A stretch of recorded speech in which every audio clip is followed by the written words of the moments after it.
Faltam poucos dias para ser decidido oficialmente o rumo dos Estados Unidos. Já foi feito um pré-acordo com o presidente, mas ele ainda não foi oficializado com a assinatura. Esse é o acordo sobre a dívida americana, que já ultrapassou os 158 trilhões de reais. E o grande problema aqui é que os Estados Unidos não têm esse dinheiro. E por causa disso, surgiu um novo rumor no mercado de que a maior economia do mundo passará por sérios problemas daqui para frente. Então, por isso, eu reuni todas as informações necessárias para você saber o que fazer nesse momento atual, caso o pior aconteça. Resumindo a dimensão do problema que estamos vivendo agora. Como toda pessoa que adora gastar o dinheiro, os Estados Unidos se endividou muito e atingiu seu limite de gastos. O problema disso é que eles estão sem dinheiro para pagar seus compromissos e agora tem o risco de dar um calote. Mas como que um país tão rico não consegue pagar a sua dívida? Para responder essa pergunta, antes precisamos entender as 3 formas que um país possui de arrecadar dinheiro. A primeira forma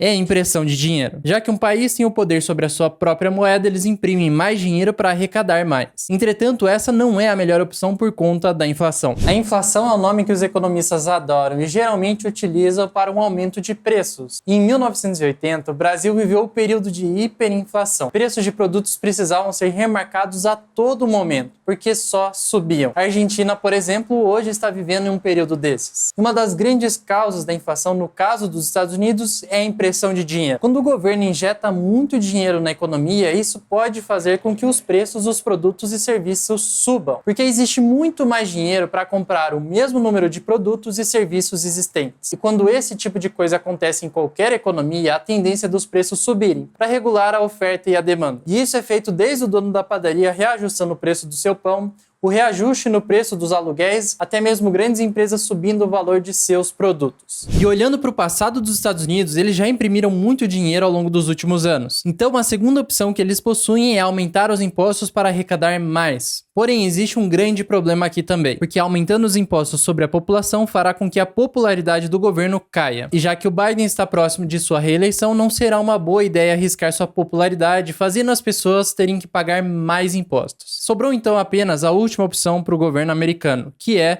contrair mais dívidas. Essa pode ser uma boa forma de um governo conseguir arrecadar dinheiro rapidamente. Muita gente acha complexo entender isso, mas é tão simples que eu vou te explicar como funciona isso sentado do meu sofá. E para o governo poder fazer tudo isso é necessário gastar dinheiro. Mas como nós já vimos, os Estados Unidos gastam muito mais do que ele arrecada. E isso significa que ele possui um buraco em suas contas. E para tapar esse buraco é necessário se endividar. Assim o país cria uma espécie de título de renda fixa, disponibiliza para as pessoas poderem comprá-lo e assim conseguem dinheiro rapidamente. Quando as pessoas compram esses títulos, o governo precisa devolver esse dinheiro no futuro com juros. E assim ambas as partes saem ganhando. Mas é dessa forma que o país consegue arrecadar dinheiro no curto prazo sem a necessidade de imprimir mais moeda ou também aumentar o imposto sobre a população. Muito simples de entender, né? Se você analisar o gráfico da dívida em relação ao PIB, é possível notar que ela ultrapassou o valor do PIB nos últimos 3 anos. E quando uma dívida dessas ultrapassa o valor do PIB, isso já liga um sinal de alerta de que as coisas não estão indo muito bem na economia. Basicamente, para cada $1 de riqueza gerada no país agora, existe $1,30 de dívida. Outro indicador é o déficit dos Estados Unidos, que nos mostra se suas contas estão no positivo ou no negativo. E nesses últimos anos, ele obviamente ficou no prejuízo, gastando muito mais do que ele está arrecadando, principalmente de 2020 em diante, que já sabemos o que aconteceu. E para piorar ainda mais a situação, não é porque os Estados Unidos já chegou no seu limite de gastos que eles não vão se endividar mais, porque o país precisa continuar funcionando, não tem como parar todos os pagamentos. Alguns estudos já mostram que se considerar as possíveis dívidas que serão feitas no futuro,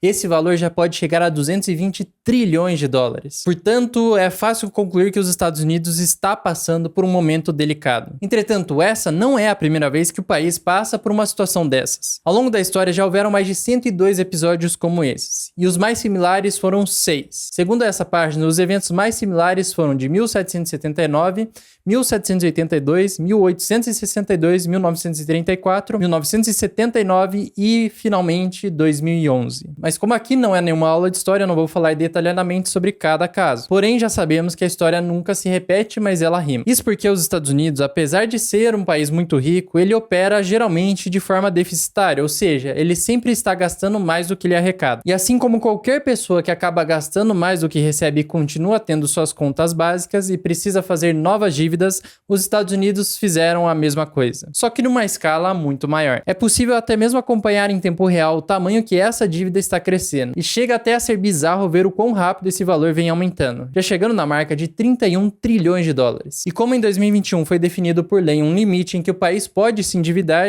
esse valor ficou em 31,4 trilhões de dólares. Mas como nós já sabemos, até o dia 1º de junho esse valor vai ser ultrapassado. Portanto, a grande discussão que está ocorrendo dentro da Casa Branca com outros políticos é se esse teto da dívida vai aumentar nos próximos dias. Na verdade, isso já era esperado pelo mercado que ocorresse. Mas o que ninguém sabia é que nesse novo acordo provisório, por enquanto, não vai ter nenhum teto limite de gastos até a próxima reeleição, para que essa parte econômica não seja um peso para a próxima eleição de presidente. Mas como isso ainda não está 100% oficializado, nós temos que falar das consequências do cenário atual caso os Estados Unidos não arque com suas dívidas. Sendo bem sincero com vocês, caso ocorra um calote como esse, isso poderia gerar um caos tão grande no sistema financeiro que ficaria difícil mensurar o que poderia acontecer. Da parte do governo, um calote tiraria a sua capacidade de pagar fornecedores, salários de funcionários do governo e até mesmo alguns serviços públicos. Outro problema seria a desconfiança que os investidores teriam em relação aos Estados Unidos. Pense bem na situação. Investir na dívida americana é considerado um dos investimentos mais seguros do mundo. E historicamente, achar que os Estados Unidos não terá dinheiro para pagar o seu compromisso seria loucura. Só que assim como aconteceu em 2011 com um possível calote, os investimentos de renda fixa dos Estados Unidos caíram em um grau de risco, ou seja, eles estão sendo considerados um investimento um pouco mais arriscado do que anteriormente. Em 2011, os títulos do Tesouro do governo eram classificados como AAA, que é a classificação mais alta em nível de risco, ou seja, os investimentos que recebem essa classificação são considerados os mais seguros e robustos. Mas em 2011, com um possível calote, muito similar ao que está acontecendo agora, esses títulos caíram para AA+, ou seja, eles se tornaram títulos um pouco mais arriscados. E com isso, em 12 meses, o dólar disparou mais de 26%. E as bolsas no mundo inteiro despencaram. O S&P 500, por exemplo, que é o principal índice das ações dos Estados Unidos, caiu mais de 20% em poucos dias, mas ele se recuperou logo depois. Então agora, os títulos de renda fixa dos Estados Unidos de longo prazo tiveram a sua classificação de AAA e foram rebaixados para A+. Eu sei que parece que mudou apenas algumas letras por um símbolo, mas para os investidores isso já é algo para ser considerado. Essas simples letras fazem um grande fundo de investimento escolher investir nesse tipo de ativo ou um que possui uma classificação maior. E assim existe uma fuga de capital desse tipo de investimento. Pelo que foi conversado nesse final de semana na Casa Branca, vai ser definido até o dia 5 de junho qual vai ser o aumento nesse teto de gastos e se realmente esse acordo vai ser oficializado. Por vários dias, o Partido Democrata, que faz parte do presidente Joe Biden, estava extremamente resistente em fechar esse acordo e aumentar o teto de gastos, enquanto os republicanos, que são o lado oposto aos democratas, estavam exigindo que o governo gastasse menos para aí sim poderem elevar o teto da dívida. O Biden tinha falado que de forma alguma eles iriam chegar a um acordo dessa forma, mas parece que nesse final de semana eles conseguiram encontrar um meio termo. E aparentemente até o dia 5 de junho eles vão oficializar esse pré-acordo. Mas olhando para a parte econômica, que mesmo que eles consigam oficializar esse acordo, a verdade mesmo é que esse problema vai ser postergado para 2025, porque a dívida vai continuar subindo e aumentar o teto de gastos não vai ajudar muito a resolver o problema. Ele vai ser apenas adiado por alguns anos, porque a elevação do teto da dívida vai permitir o país pegar mais dinheiro, mas apenas para cumprir suas obrigações. Só que eles ainda vão precisar resolver o problema de diminuir os seus gastos, senão a dívida vai aumentar cada vez mais de forma exponencial, muito mais rápido do que o dinheiro que eles conseguem arrecadar. Bom, mas agora só nos resta saber o que fazer perante a esse momento. Começando, é claro, com o principal assunto desse canal, criptomoedas. O que será que vai acontecer com Bitcoin, Ethereum e as outras altcoins, se esse calote realmente acontecer ou se o acordo se oficializar? Alguns estudos mostrados por esse site explicam quais são as possibilidades de cada um dos cenários.